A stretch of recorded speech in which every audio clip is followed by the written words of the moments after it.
Let's get going. So I'm really excited to be here today. I have to tell you, this is the most fun conference I have ever been to. And thank you to the group that put this all together. Michael, the AV director, is walking through right here. Look at all this. This is all because of his work. Thank you, sir. This is incredible. So what a community this is. I love that if this has made it 6 years, it's been successful. I'd say we've been successful, right? This is year 7. I saw Chris Roberts, someone I've followed for years. Got to meet him in person today. That was super cool. So what an honor to be here with you guys. So today, we're going to be talking about AI's corporate quagmires, navigating the rough seas. So I'm Grant Ecker. I'm the chairman and founder of the Chief Architect Forum, which is basically a forum of Fortune 500 chief architects. We have about 240 globally, and we keep expanding. And actually next week, we're going to have our first European event. I'm flying out to Amsterdam on Monday, and I'm going to be spending some time with my colleagues on the other side of the pond. And then in Q3, we do the same kind of event here. We'll probably actually have it in Chicago next time, which is going to be really fun. So that's been a blast. Our imperatives are to learn from our peers, develop our talent, advance our profession, and to build our networks. So let's jump in. All aboard the SS IntelliShip. So you all have a beacon in your hand, and it was supposed to play a foghorn. So I'm sorry it didn't work, but it's okay. I'll do bomb, all aboard. So if you are wearing a yellow bracelet, that's guiding, like save the PI, save the IP. If you're wearing a green bracelet, that is planning. Let's build the roadmap. If you're wearing a pink bracelet, that is driving. Let's put AI everywhere. That's like your business seat. If you're the orange, that's enforcing. If you're purple, it's connecting, building things together. And if you're blue, it's engineering. And for those of us, of course, it's a bit of a hacker conference, so you can also think of the blue and the red as your blue and the red teams, and purple as your purple team. So that's the other way to think about it. So one thing you're going to notice here is that while I use generative AI prompts to build all these images, my prompts weren't biased. I said, give me a room full of X, give me a boat with Y, but the results were. So I didn't change it. I left it to illuminate the guilty. And here you can even see we've got some birds that are a little bit interesting when you look a little bit closer, right? Like clearly the bird on the left there had one too many Red Bulls. So keep an eye on the little bit funniness of the reality of where AI is today and its maturity as we kind of navigate this story together. So we're all noticing that AI demand is overtaking our ships. The business is moving ahead with or without us. And how do we support the business while helping them stay above water? This is where we find our business heroes today, enamored and enchanted in love on the edge of the SS IntelliShip. It's so beautiful, but sadly, Leo's got, it looks like a bird on his arm, probably holding a gun, and if you zoom in, their faces are a little bit distorted. So how do we help save them from what we all know is going to be our hero's ending? So what we really have to think about is how we can help these folks, because they're love struck on this bow, right? It's a compete or die perspective. The board of directors is down their throats saying, we must figure this out. We must bring this AI thing to life. And they're seeking the company's guidance, but they feel the pressure. And if we don't give them an answer across the InfoSec, across the technical community, they're just going to do stuff. And they're open to our perspective that if we tell them no, they're not going to take no for an answer. They're going to do it anyway. And this is how that lands, right? Not well. Now, I will say that Leo's being a bit dramatic here, as poorly drawn as he is. There's clearly room for 2 on the raft. But that's the reality, right? We're going to see this thing completely fall apart. We're going to leak our key assets and insights to the entire internet, right? That's what's going to happen. Oh, hey, here's my super confidential document. Can you tell me what the summary is? Thanks. Now I didn't have to read it. Well, the whole internet read it, so good job with that. AI's hallucinations is going to make it into our work and our products. We saw what happened with Air Canada and how a lot of interesting promotions ended up entering the market, right? Like, I'd like my Boeing to do a loop-the-loop on its way to O'Hare. Is that cool? All right, it's been promised. Or I'd like free flights for a year. No problem, the AI gave it away. And what's interesting is the courts have said that they have to do the best they can to honor these crazy commitments that an AI has made on their behalf. So I think we're all learning some lessons from this. We're going to have bias in our decisions. It'll give you an answer, and there's no such thing as bias-free decision-making. Like, are zoos good or bad? We can all make arguments. Well, the AI is going to tell you one way or the other. And there's this thing called verdict AI that a guy named Peter Gastov on LinkedIn talks about. I probably got his name wrong, but he's brilliant. Follow him for sure. And basically, it'll give you a happy puppy if that AI agrees with you, or a sad kitten if it doesn't.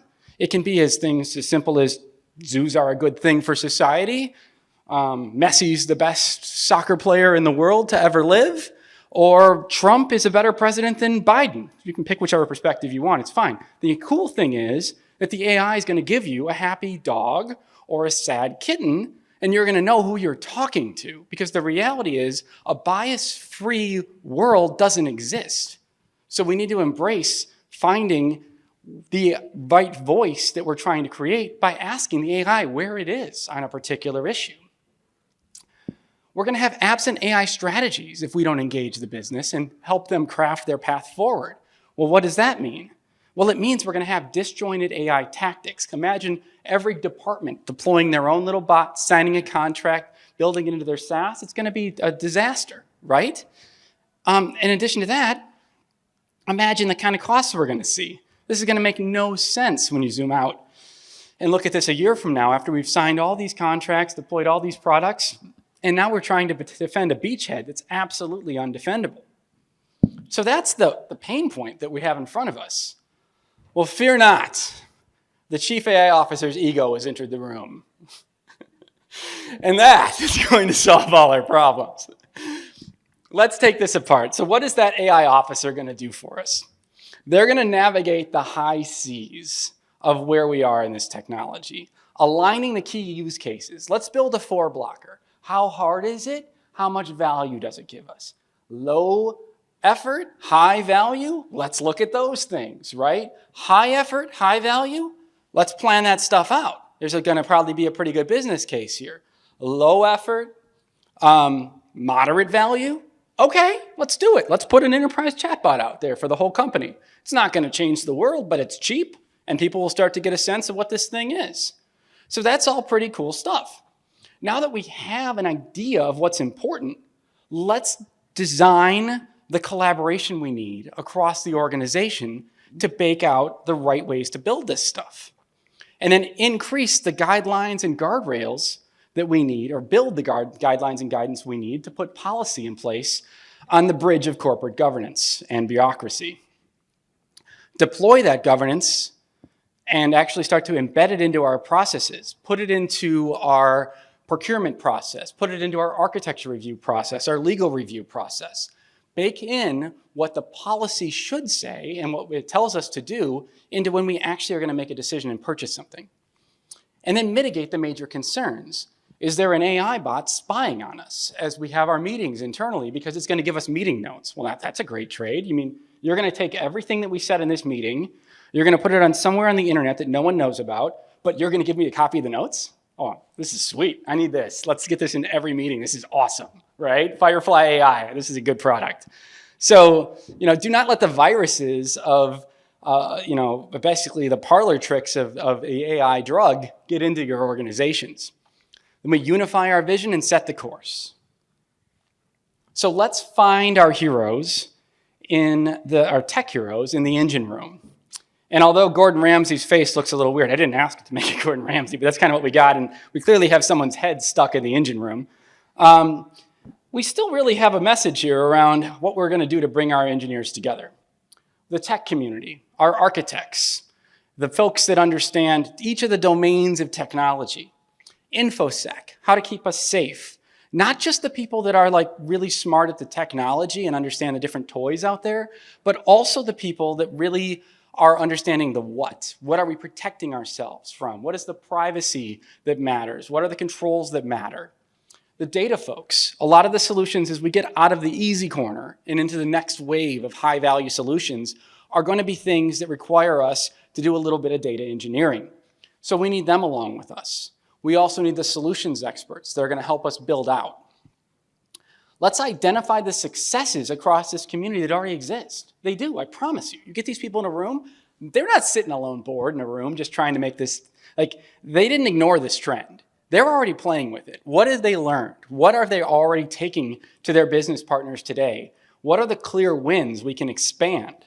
What are the best practices? How can we learn this person built this puzzle piece, this person built another? We can put them together and figure out the puzzle to, I just saw someone win the badge. It was pretty kind of fun. For those of you in the hall just a few minutes ago, it was pretty amazing. But how do we figure out and puzzle piece those answers? Consolidate our efforts. As this expert group comes together, we can figure out where people are solving similar problems and start to push them together.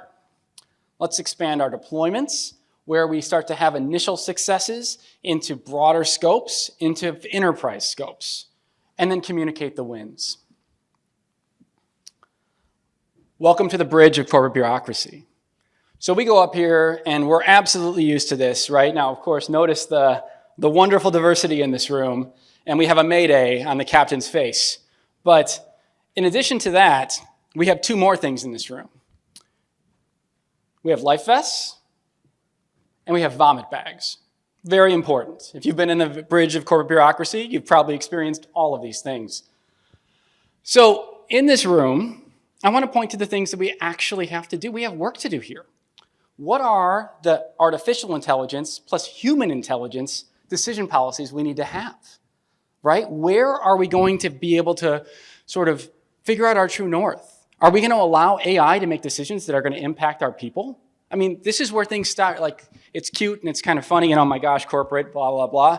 But like, there's important decisions we can make here together that say, hey, I'm not going to let a machine decide to lay off 100 people without someone looking at it. And we're going to make a company policy that says that's our true north. And that matters. I also think it's important that we talk about appropriate usage of tools.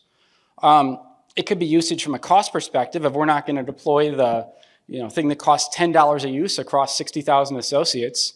But it can also be the what and the where and the when and the how of where technology should be deployed.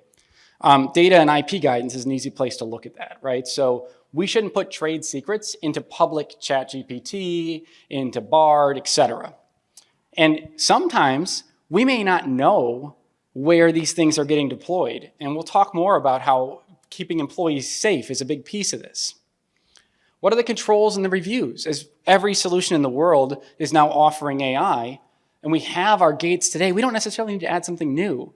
But if we can deploy policy into the procurement reviews that happen today and have them escalate through legal and make sure that nobody's building a knowledge graph on our associates' work and trying to sell that to their other customers. Give me a segmented knowledge graph that's protected and secured the same way the rest of my data is as an enterprise customer. That to me is super important. So the other thing we want to look at is the thinking around how learning is it getting done. A lot of folks will promise you we're going to delete the data on the other side. Well, when a child reads a book and then you burn the book, they still read the book. So some of the folks will tell you, hey, it's fine, we delete your data after 30 days from going through this process. Okay, but did you train an AI that built a knowledge graph that's going to be using that across all your customer base? There's some real concerns here. There's a couple companies out there that are saying, okay, what you put into the box and what you get out of the box you own, but we own everything else. And if you notice that kind of verbiage, realize what's not being said is that any insights that they generate in processing your inquiry, they now own. That's a huge freaking problem. And a lot of times, they're not having you agree to it in your corporate contract. They're actually pushing it out as a button, a little click-through that your associates agree to. This is the stuff we have to be catching. We have to be keeping our eye on. This is where the bridge of corporate bureaucracy has life vests. Plenty of vomit bags. Trust me, plenty of vomit bags, but life vests. What are the ethics and reporting? We have all those eyeballs, so thousands of folks in our organizations, hundreds of folks, doesn't matter what our size is. But we always believe as security professionals, see something, say something. Well, let your associates tell you when they see a concern. Don't expect you're going to have a perfect deployment of this technology. It doesn't exist, right? So what we need to do is put this in front of our associates, say, it is new. And if you see a concern, here's how to report it. I personally had a Nazi Jewish star delivered to me for no freaking reason. It was, why is this here? It was, give me another name for a person who leads collaboration. Here's an answer. And it was that. And I'm like, is this tie all over again? That was crazy. I reported it. It got to the product team responsible. I'm not going to name the name of the vendor to protect the guilty. But what I will say is that vendor took ownership of the problem. They put it in the product team and they said, we're going to do something about this. And I felt that that was super important. But having the reporting mechanisms is very important. And then the training. As we figure these things out, keeping our employees safe and helping them understand where they're safe in this space.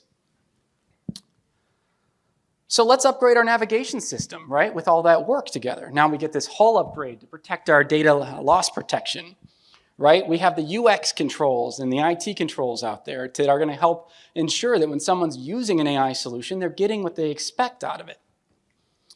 So I talked already about deploying those processes, but let's talk about safe tools and redirections. So by the way, all these slides will be on LinkedIn. They'll also be provided to the conference. So feel free to take pictures, but also I really think it's important that you folks have this. It isn't just a one-time thing. Like, I absolutely want to share this with you. For example, in the Edge browser, you might log into a secure website. Then there's this cool little button they'd applied in the upper right corner. You might think it's pretty neat, right? So you log into this website, you download a secure PDF, and you think, hey, this is so cool. I'm going to click this little AI button and have it give me a summary. That's great.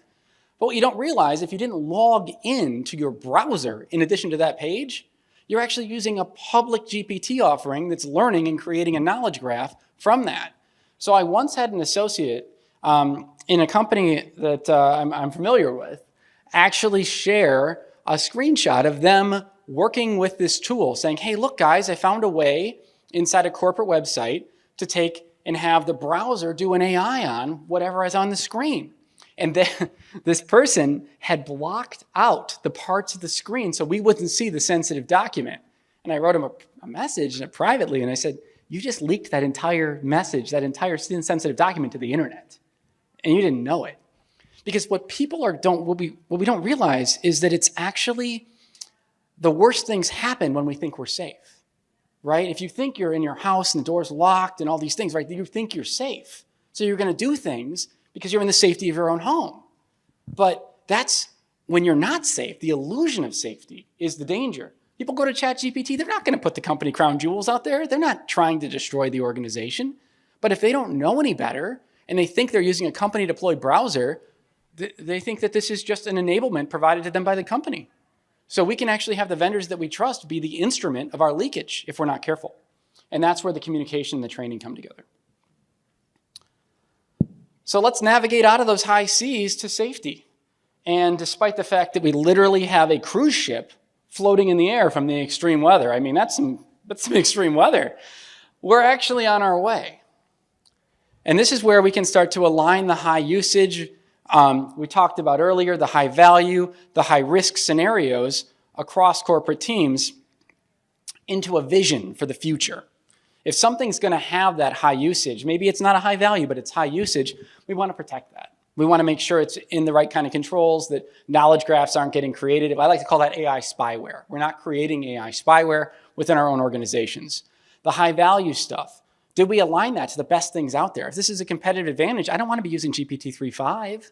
I want to be using 4 Turbo. I want to be using whatever, right? I want to be using Gemini. I want to be using the best stuff we can. Claude I think it's just beat GPT-4 in some of the latest tests we've seen.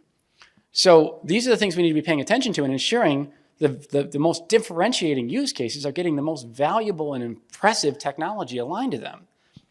And then the risk, like I just talked about, right? There's a few other examples like that we have to be paying attention to and ensuring that we're putting the right kind of rigor against the risk. And maybe we can even do some redirections. Oh, did you just type in chat.openai.com? Did you really mean to type in corporate safe GPT whatever? Okay, well, we'll just redirect you. Here you go. This is where you actually meant to be. So some of these things work as long as the solutions we provide value. Otherwise, the business will find ways around us and they'll pull out their personal device. So you have to be careful that as you deploy those kind of redirections, you actually also are doing it in a way that truly enables them. And then bring security and IT and other engineers together to design the solutions to these highest value, highest usage, highest risk scenarios. Align our cavalry to the wars we need to win. Now it's supposed to do a happy horn, but I didn't test that, so we didn't get to hear that, did we? Now we're going to chart AI's course to desired outcomes. And I guess the one guy on the left finally almost avoided AI phase, but not quite. So this is where we're going to drive AI adoption. Now we know our north. We've cut the biggest risks out, and we know where we're going to be investing. This is where we actually start to look at differentiating AI for the value cases ahead, where we start to show up as thought partners and thought leaders in the space that we originally were order takers.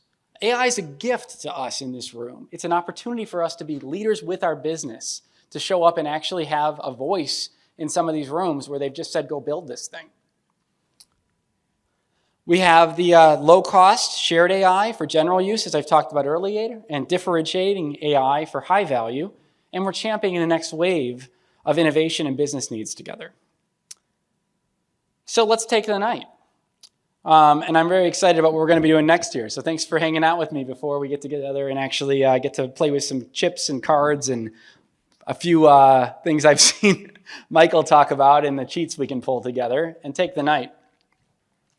So you've all got beacons on, and I'd love to know, as we kind of think about discussing what we just went through together, what is your perspective, right? If you've got a pink bracelet, think of yourself as the business, right? What do you think from a business perspective, how you're going to move this thing forward? If you've got purple, like you're the chief AI officer, right? How are you going to connect and create value in sort of an enterprise approach? The blue is the engineers designing the solutions. Yellow is that bridge of corporate bureaucracy.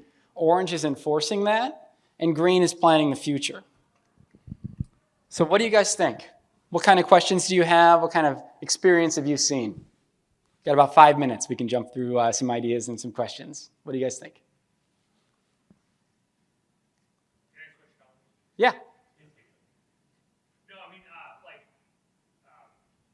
security from IAI, they upload these documents in there and they just release confidential or trade secrets to the internet.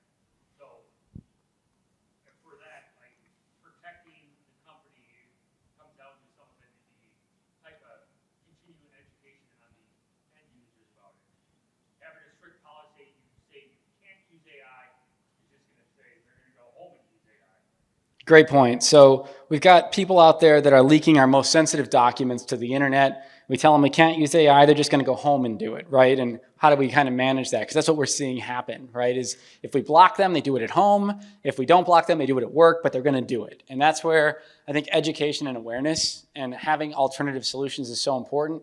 Use an Azure private link to the same GPT solutions available publicly and make it available to your employees, right? Have the 4 turbo available for the folks that need the differentiating use cases. Give everybody 3.5 because you don't want them to go home and deploy this stuff on their own. It's a great point. Other thoughts? Did this resonate? Do you guys agree? I mean, if there's anything like, you know what, this is crazy. It's okay too. Tell me that. We're here to learn together. What do you think? Yeah. Like my company, we're just starting. We just created like a policy for AI. Mm-hmm. So I think that this is the future and how we deal with it. So I think you're right on this. Awesome. Well, thank you. Which his comment was that they're just deploying it for the recording, right? And they're just building a policy. And I absolutely agree. That's the right way to start. That's the way I started. I was kind of a interim chief AI officer of sorts, where in my last organization, helping them build the capability while they were trying to hire somebody that could show up and honk the horn. So that's where we started, is figuring out what our north was. Because if you start to start the how, you get lost in the details. You have to do the what first. Yeah. I know something as a student, from a student perspective, it's really interesting seeing the different stances of professors.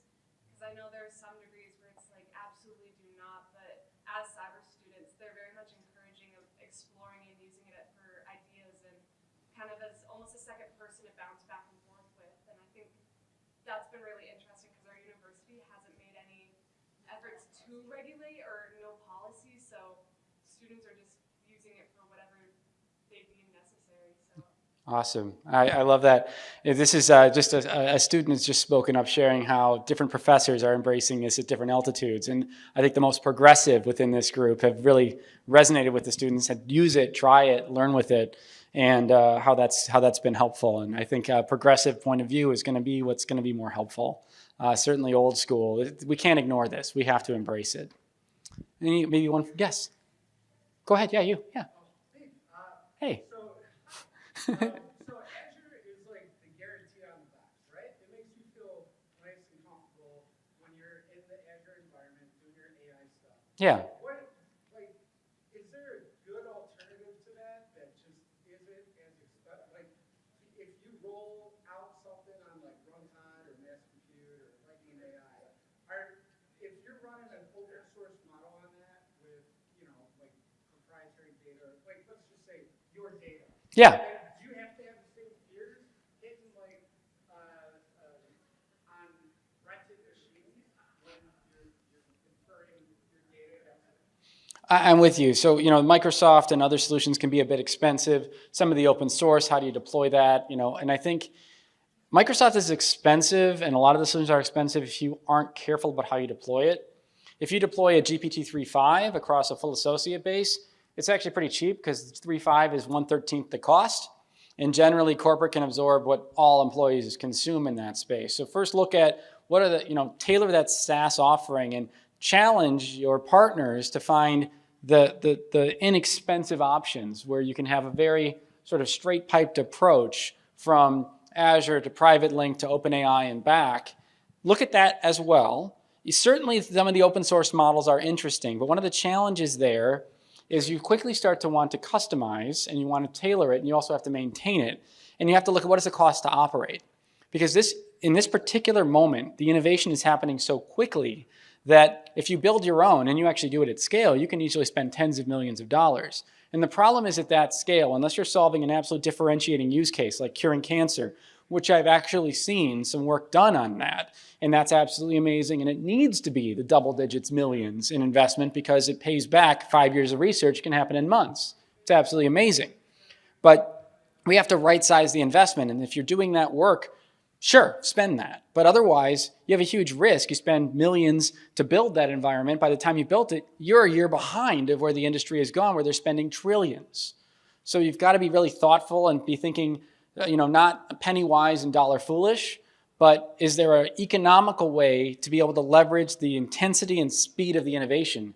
Because usually when you deploy on your own, you kind of have a frozen moment in time. And it might be right for some solutions, but you have to be thinking about it a year out so that you make sure you don't build something that's going to put you in a pigeonholed scenario where you're going to be lagging the market in the offering. Yeah? We've been talking a lot about, pre-built solutions that you just go and use, but there's also, frameworks that exist that you then pull together your own kind of AI modeling off of frameworks. Right? Yeah. We're finding that some frameworks have already had malicious code pushed into it. And so some versions have had to be rolled back and withdrawn and different things like that. So, vulnerability management becomes interesting, wherein you're going to need to educate your developers who are developing AI tools for your own team to watch out for that, because you could have spent a whole quarter worth of developing this AI, and now you have to go back because now the framework you used was malicious. You're going to lose all of that progress you may have thought you made, and you just wasted all that time and money. And so now it's not just a matter of threats, like, is this going to run malicious code? Yep. Is this going to steal my data? But is this going to waste a lot of my time? We need to keep up on top of, just understanding what is going into our frameworks and models. And that's even worse for like the SaaS. What are you using into your frameworks? Are you keeping those up to date from a third-party perspective? Jack brought up a great point around some of that cost in building out that future framework is also making sure your people are resilient. By the way, Jack was kind enough to sign this book for me on the way in. Make sure you get a signed copy from him. He's more than happy to pull out a pen and help out. They're right over there on the counter. Thank you again, Jack. So, I think it's a really important thing that we factor this in and make sure that we're really thinking about like the total cost of ownership, and that includes educating our developers on the impacts of what's happening in that market and staying up to date so that they make sure that the vulnerability management is a part of the holistic total cost of ownership in that solution.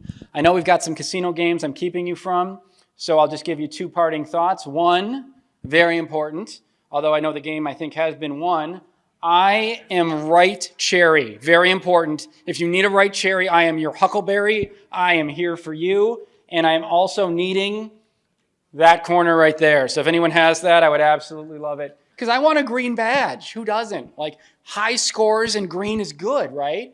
And then the other thing, if you guys like the conversation today, I'm speaking a bunch of all over the place.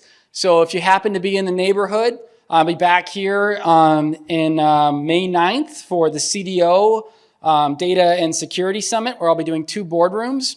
I'm also going to be doing the Connected Worker Summit and the Tech Showcase in Chicago coming up. Next week I'll be out in Amsterdam, which is going to be really fun. And I'm also looking forward to Vegas and San Francisco. So if any of these are places you'll be, I would love to be able to see you there.